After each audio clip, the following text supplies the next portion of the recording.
বিসমিল্লাহির রহমানির রহিম। প্রিয় দেশবাসী, আসসালামু আলাইকুম। অসভ্যতার একটা সীমা থাকে, গুন্ডামি সন্ত্রাসীর একটা সীমা থাকে, এরা সীমা ছাড়িয়ে গেছে।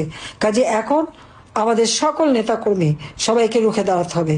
2024 সালের 7 জুলাই থেকে ছাত্ররা আন্দোলন শুরু করে, কোটা কোটা কিন্তু ছিল না, আমি বাতিল করে দিয়েছিলাম। অথচ সেই কোটা আন্দোলন আবার তারা শুরু করে, তাদের সাথে আলোচনা হয়, তাদের সব দাবি মেনে নেওয়া হয়। কিন্তু দুর্ভাগ্যের বিষয় যে একটা জিনিস আমি দেশবাসীকে বলবো একটু লক্ষ্য করতে, 7 জুলাই থেকে 14 জুলাই পর্যন্ত যখন ছাত্রছাত্রী আন্দোলন করে, সেই সময় তো আওয়ামী লীগ সরকার তাদের বিরুদ্ধে কোনো রকম ব্যবস্থা করেনি। তখন কি কেউ টিয়ার গ্যাসের সেল মেরেছিল, সাউন্ড গ্রেনেড মেরেছিল, লাঠিপেটা করেছিল? কিচ্ছু করেনি।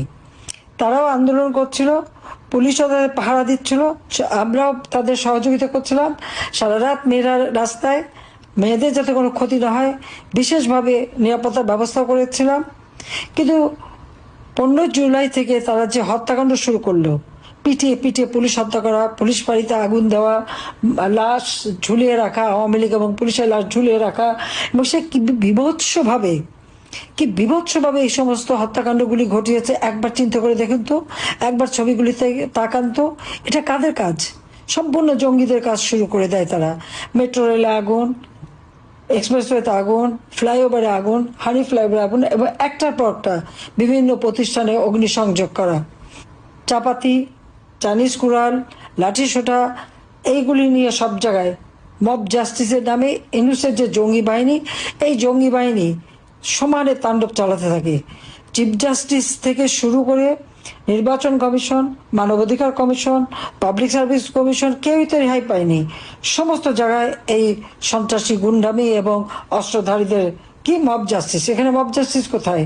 ছাত্র নামধারী কিছু ইউনূসের সমন্বয়ক এবং ইউনূসের জঙ্গি বাহিনী, তারাই এই তাণ্ডব চালিয়ে রীতিমতো গণহত্যা করে।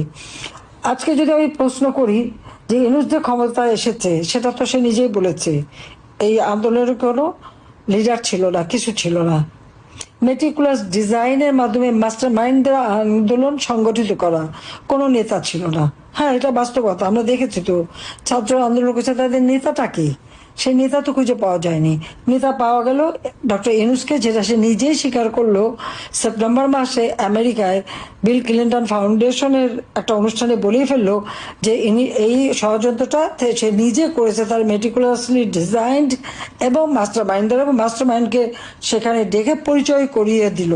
পরিচয় করে দিলেই মানুষের কাছে স্পষ্ট হলো যে এটা ইউনূস তার ক্ষমতার লোভে এই কাণ্ডটা ঘটিয়েছে। কিন্তু আসল কাহিনী বের হলো এখন। আজকে আমার সেন্ট মার্টিন